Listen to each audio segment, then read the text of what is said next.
بسم اللہ الرحمن الرحیم۔ واقعی بیان کرتا ہے کہ میرے دو اچھے دوست تھے، ایک دوست ہاشمی تھا اور دوسرا غیر ہاشمی تھا۔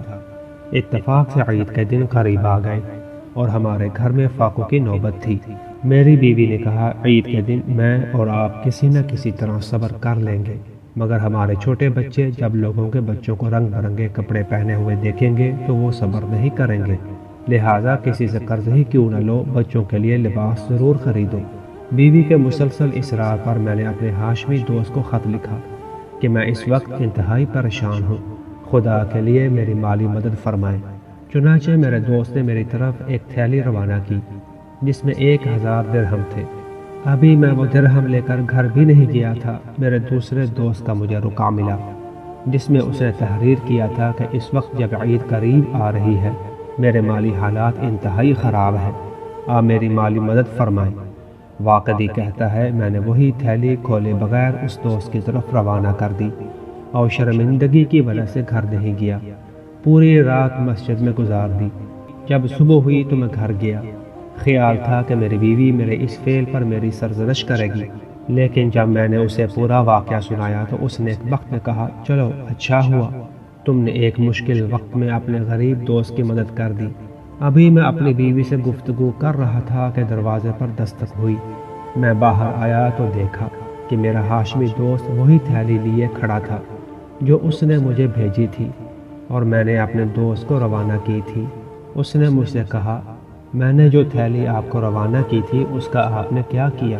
میں نے بتایا کہ مجھے تمہاری تھیلی ملی تو اسی وقت میرے فلاں دوست کا رکا ملا جس میں اس نے اپنی پریشانی کا تذکرہ کیا۔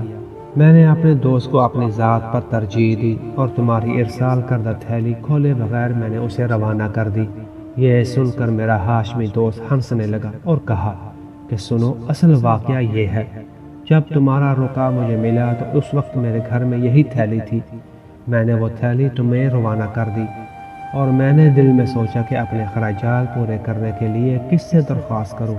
چنانچہ میں نے اپنے فلاں دوست کو رکا لکھا کہ میں مالی پریشانی میں مبتلا ہوں، آپ میری مالی مدد کریں، اور جیسے ہی اسے میرا رکا ملا تو اس دوست کے پاس بھی کچھ نہ تھا، اس نے فوراً تمہیں رکا لکھ بھیجا اور تم نے وہ تھیلی اس دوست کے پاس بھیج دی اور وہ ہمارا مشترکہ دوست وہ تھیلی لیے خوشی خوشی میرے پاس چلا آیا اور کہا کہ بھائی میرے اپنے گھر میں تو اس وقت کوئی چیز نہیں تھی، البتہ میں نے ایک دوست سے یہ رقم لی ہے، تم اسے خرچ کرو، اور یوں میری بھیجی ہوئی تھیلی میرے پاس واپس آ گئی۔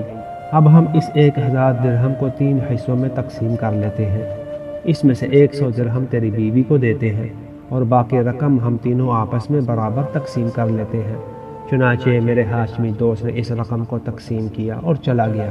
ہمارے اس واقعہ کی اطلاع کسی طرح خلیفہ مامون کو مل گئی، اس نے مجھے اپنے پاس بلایا اور واقعہ کی تفصیل سنی۔ پورا واقعہ سننے کے بعد اس نے 7000 درہم منگائے اور کہا اس میں سے 1000 درہم تیری بیوی کے ہیں اور باقی 6000 درہم تم تینوں آپس میں برابر تقسیم کر لو۔